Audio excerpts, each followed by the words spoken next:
ভারতী উত্তরবঙ্গের তত্ত্বাবধানে আজ সারা উত্তরবঙ্গ ব্যাপী যজ্ঞানুষ্ঠানের মাধ্যমে শিক্ষাবর্ষের প্রারম্ভ হলো।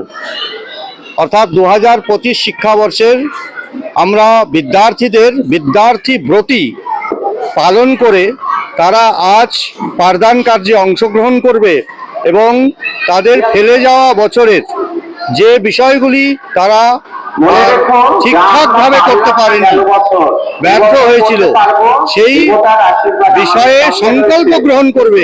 এই সংকল্প গ্রহণের মাধ্যমে আগামী শিক্ষাবর্ষে তারা যেন খুব ভালোভাবে আর বৈদিক মন্ত্র উচ্চারণের মাধ্যমে তারা তাদের নিজেদেরকে সুগঠিত সুনাগরিক একজন সঠিক মানুষ হিসাবে মানব কল্যাণের জন্য, সমাজ কল্যাণের জন্য, পরিবারের কল্যাণের জন্য, তার নিজের জীবনের কল্যাণের জন্য আজকে আমরা এই যজ্ঞানুষ্ঠানের আয়োজন করেছি।